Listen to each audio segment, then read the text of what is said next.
to the cosmos, including how gold was created. How fascinating. Forbes estimated that the collision created, Forbes magazine, created an estimate 10 octillion in gold. Octillion, which is 10 billion, by the way. What they witnessed in mid-August and revealed yesterday was the long-ago collision of two neutron stars, a phenomenon California Institute of Technology David Ritz called the most spectacular fireworks in the universe. I quote. He says the crash happened 130 million years ago, while the dinosaurs still roamed the Earth, but the signal didn't arrive on Earth until August 17th. After traveling 130 million light years. And a light year is 5.88 trillion miles. He says, we already knew that the iron came from a stellar explosion.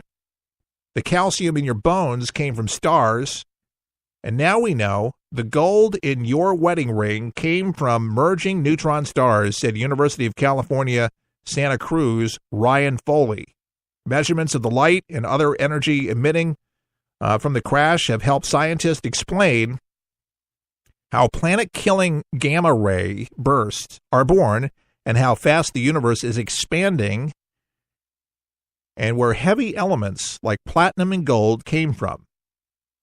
This is getting everything you wish for, said Syracuse University physics professor Duncan Brown, one of more than 4,000 scientists involved in the blitz of science that has crash kicked off. This is our fantasy observation.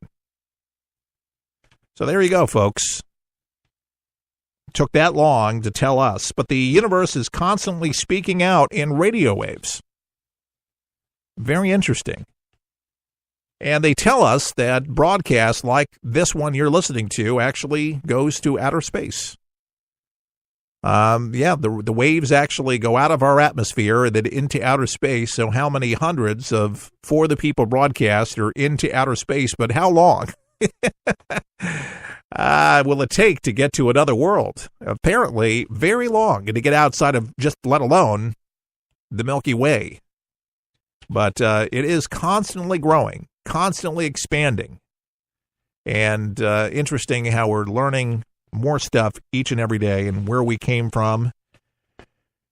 And to me, I've always been very fascinated with outer space. This is a very interesting report. This is about Comey. It's become very, very clear that James Comey's not the Boy Scout that everybody thought he was. The FBI released documents yesterday proving that former FBI Director James Comey conclusively began drafting a letter regarding Hillary Clinton's email investigation months before conducting several key interviews, including speaking to Clinton herself. The document release was titled Drafts of Director Comey's July 5, 2016 Statement Regarding Email Server Investigation, Part 01 of 01. The contents of the email were largely unclear, as nearly all of it was reduced. The now public record shows the email titled Mid-Year Exam Unclassified was sent to Comey on May 2, 2016, to Deputy Director Andrew McCabe, General Counselor James Baker, and Chief of Staff and Senior Counselor James Rebeck.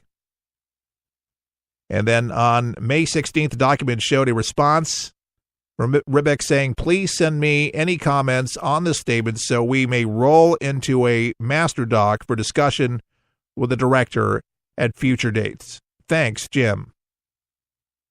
So the existence of the documents reported by Newsweek were first brought to light by Senator Chuck Grassley of Iowa, chairman of the Senate Judiciary Committee, and Senator Lindsey Graham of South Carolina, also members of the committee, after they reviewed transcripts of interviews with top Comey aides who alluded to the email's existence.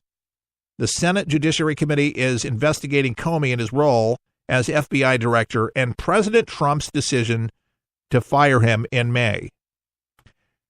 Folks, clear, unequivocal, undeniable evidence that Comey was all ready to exonerate Clinton from the emails even before completing interviews, ready to excuse her for what she did. And what leads me to wonder, what dirt, what deal, what was said from the Obama administration to James Comey? Was he threatened?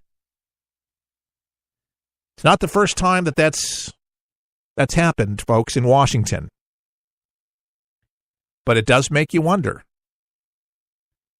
You're under a cloud of suspicion, but James Comey is alive. Makes you wonder, folks, that Potomac River in D.C. has had a lot of bodies float up and down it, and there's people that have mysteriously just died, or they'll say natural causes. It just makes you wonder, why did he do it? And that conversation will continue. I don't know if we'll ever know, but clear that he let Clinton go because she was guilty as sin, as most people know she was. Oh, but she'll still go on her book tour. Oh, she hurt her ankle, by the way. Some people say it was other health ailments. Who knows? But she is a liar and a chronic liar. And that's why we did not need her as president of the United States. God forbid. Keith Allen, For the People. Remember, we're listener supported. Our website, forthepeopleshow.com. All the best. May God bless.